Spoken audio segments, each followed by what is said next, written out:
Hello guys, welcome to my at cook channel. আজকে আমি নিয়ে চলে এসেছি নারকেলের সিজনে নারকেলের একটা দুর্দান্ত হালুয়া বা দুর্দান্ত একটা বিকালের নাস্তার জন্য রেসিপি, যেটা আপনারা বাড়িতে হয়তো একবারও বানাননি। চলুন আজকের এই রেসিপিটা দেখে নেওয়া যাক।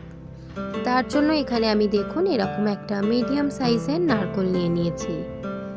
নারকেলটা আপনারা চাইলে কোয়ান্টিটিতে বেশিও নিতে পারেন, 2 থেকে 3টে আপনাদের অনুযায়ী আপনারা নিয়ে নেবেন। এখানে আমি ভালো একটা নারকেল নিয়ে নিয়েছি, যার মধ্যে নারকেলের মধ্যে জল আছে। এবার এই নারকেলটাকে ভেঙে নিই। দেখুন আমি নারকেলটাকে ভালোভাবে গোল মতো করে ভেঙে নিয়েছি মাঝ বরাবর।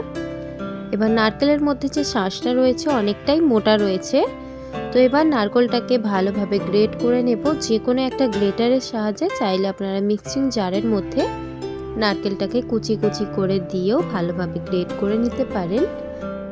নারকেলটাকে এখানে আমি ভালোভাবে গ্রেট করে নিয়েছি। দেখুন আমি কিন্তু কুর্নি দিয়ে গ্রেট করেছি। আগে ঘরে যে দাদি বা দিদারা করতো সেই কুর্নি দিয়ে আমি এখানে গ্রেট করেছি। চাইলে আপনারা মিক্সিং জারের মধ্যেও দিতে পারেন। সমস্তটা ভালোভাবে আমি নারকেলটাকে কুড়িয়ে নিয়েছি। চলুন এবার হালুয়াটা বানিয়ে নেওয়া যাক। চুলোর মধ্যে আমি একটা ননস্টিক প্যান নিয়ে নিয়েছি। প্যানটা এবার ভালোভাবে গরম করতে দেব, কোনো রকম তেল বা ঘি ছাড়াই। যখন প্যানটা 50% গরম হয়ে আসবে, হাত দিয়ে দেখবেন যে তাপ আসছে, সেই পর্যায়ে আমি এখানে ভালোভাবে কুড়িয়ে নেওয়া নারকেলগুলো দিয়ে দিলাম। এবার নারকেলটাকে অনবরত নাড়াচাড়া করে ভেজে নিতে হবে, যাতে আমাদের নারকেলটা পুড়ে না ধরে। সুন্দরভাবে নারকেলটা যখন একটু রোস্ট করবেন, দেখবেন খেতে খুবই সুন্দর লাগবে এবং গন্ধটাও খুব সুন্দর আসছে। সুন্দরভাবে এবার নারকেলটাকে আমি ভালোভাবে একটা হাতার দ্বারাই নাড়াচাড়া করে একটু রোস্ট করে নিচ্ছি, যাতে পুড়ে না ধরে তার জন্য। নারকেলটা অল্প একটু নাড়াচাড়া করে ভালোভাবে একটু যখন সুন্দর গন্ধ বেরিয়ে আসবে নারকেলের, তখন আমি দিয়ে দিচ্ছি স্বাদ পরিমাণে চিনি।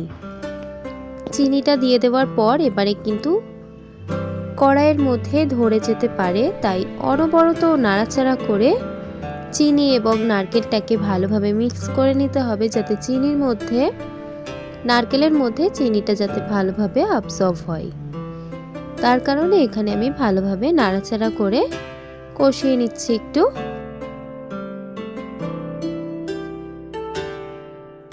নারকেলটা যখন সুন্দরভাবে একটু চিনির সঙ্গে মিক্স করে নেওয়া হয়ে যাবে, এখানে আমি স্বাদটা ব্যালেন্স হওয়ার জন্য স্বাদ পরিমাণে নুন দিয়ে দিলাম, মানে 1 চিমটি।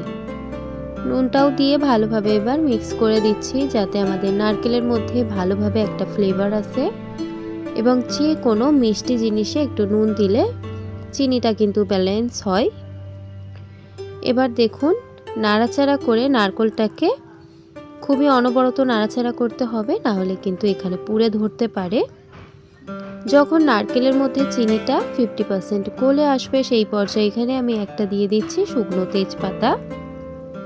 তেজপাতাটা দেওয়ার কারণ, নারকেলের মধ্যে গরম মশলা দিলে খেতে ভালো লাগে না, তাই একটা তেজপাতা অবশ্যই দেবেন, যাতে তেজপাতার গন্ধটা নারকেলের মধ্যে ভালোভাবে অ্যাবসর্ব হয়।